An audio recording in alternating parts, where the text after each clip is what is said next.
Okay, my friends, you ready for this? This is the last podcast for chapter 12 in the Weber book. And specifically, we're going to talk about long-lived activation records. This is it's a little esoteric, okay? And I'll try to articulate the things that I think you need to be getting out of this, okay? Um, it is very much something that is relevant in ML, and it's going to show up in functional languages more than almost anything. But it just again illustrates, some of the complexity. And it's a concept that you ought to understand, even if the implementation might be a little bit elusive. So here's the example. Now, this is going to be a little bit clunk and a little funky and a little subtle. So just try to tag along here and see if we can make some sense out of this. First of all, I've got this function called test, right? And what I'm going to be doing here is actually creating a function that is created out of this function and the number 3, okay? So in other words, I'm essentially going to create like an add 3 function, okay? By calling fun to add x with 3 over here. And then down here, I create this function f. Then I can call f with 5, okay? The struggle is, I'm going to show you the activation records here. First of all, this is over here on the right. This is the activation record for test, okay?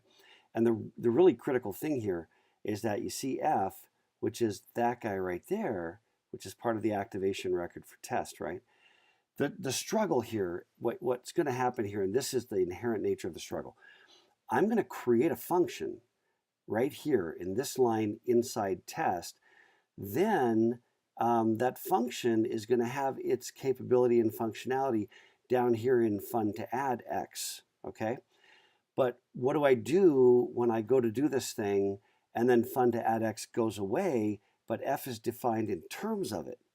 And that's really the punchline, okay? So right here, I don't even know what f is because f is a function that hasn't been created yet. When I'm inside a function of fun to add x, which is this guy, I've got that's now the current activation record. So when I do the val f equals, that's when I'm calling fun to add x, okay? And so this is now the current activation record, and I'm in here in fun to add x, okay? X is 3 because I gave it 3, so x is 3 right here. I don't care about that stuff. I got a previous activation record, of course, and then I've got this thing called add x, which is right there, and add x is a function. But now I define that function, y, evaluates to y plus x. All that's embodied right here. And then I've got that link back, right? And then here's kind of really where the punchline hits. I've got everything's fine, everything's got context, but when I finish doing this thing, and this function, fun to add x, evaluates to add x is this. So I'm basically using this to create a function, okay? And add x is the evaluation of that function created right here and embodied right here. But watch what happens. Okay, that activation record goes away, and now the current activation record is back here, and f, back up here, that f has now been defined, but he's defined in terms of a context over here that doesn't exist anymore conceptually because fun to add x isn't active anymore. Got it?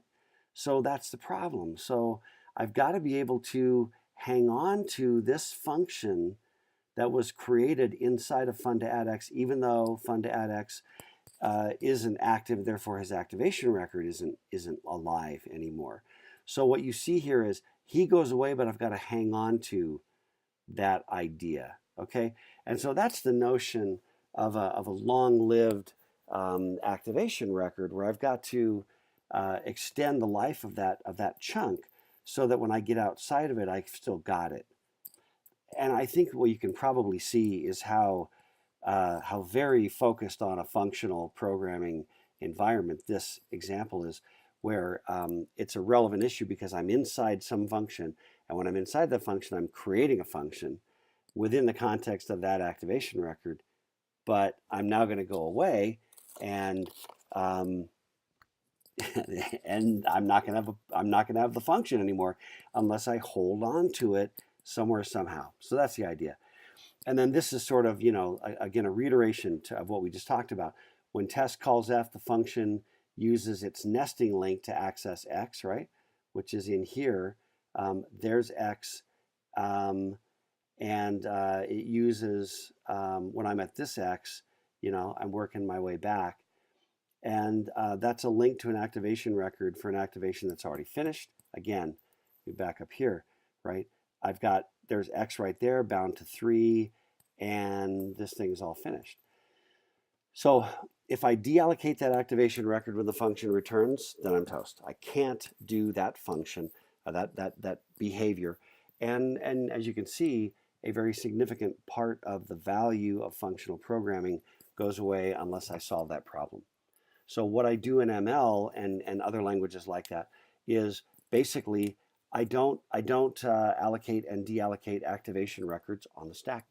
I can't, because if I leave a function and I've just created a function inside that function, and that function evaluates that function A, evaluates the function B inside of it, then somebody else has that link back.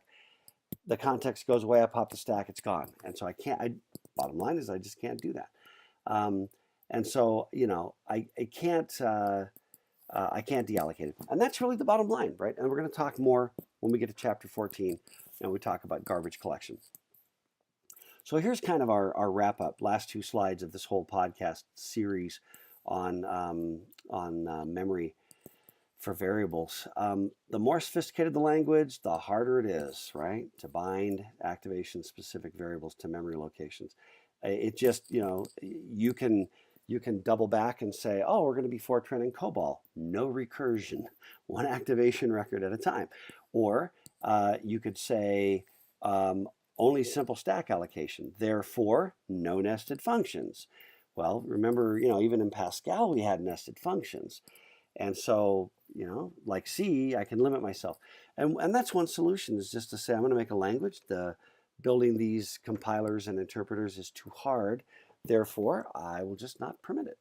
And that's a reasonable solution at some level, unless you really want to have that capability. So what you do in languages like ML and Pascal, I can do nesting links, which we've talked about, right?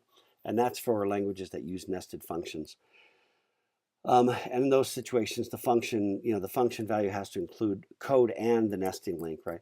And then the last thing that we just kind of hit was that in languages like ML, you can't deallocate the activation record, on return from a function, because you might need it. I suppose you could contextualize it, right? Like under certain conditions, I don't deallocate it.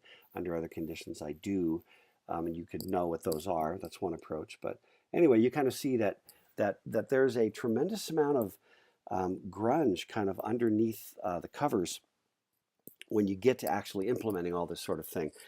You'll see this again when you get into compilers. This becomes a very relevant issue about what are you going to do with activation records, and what's your language going to be like, and it has some influence depending upon what the nature of the language is that you're going to define and that you're going to build, when you're building a compiler or an interpreter. So that's it for chapter 12.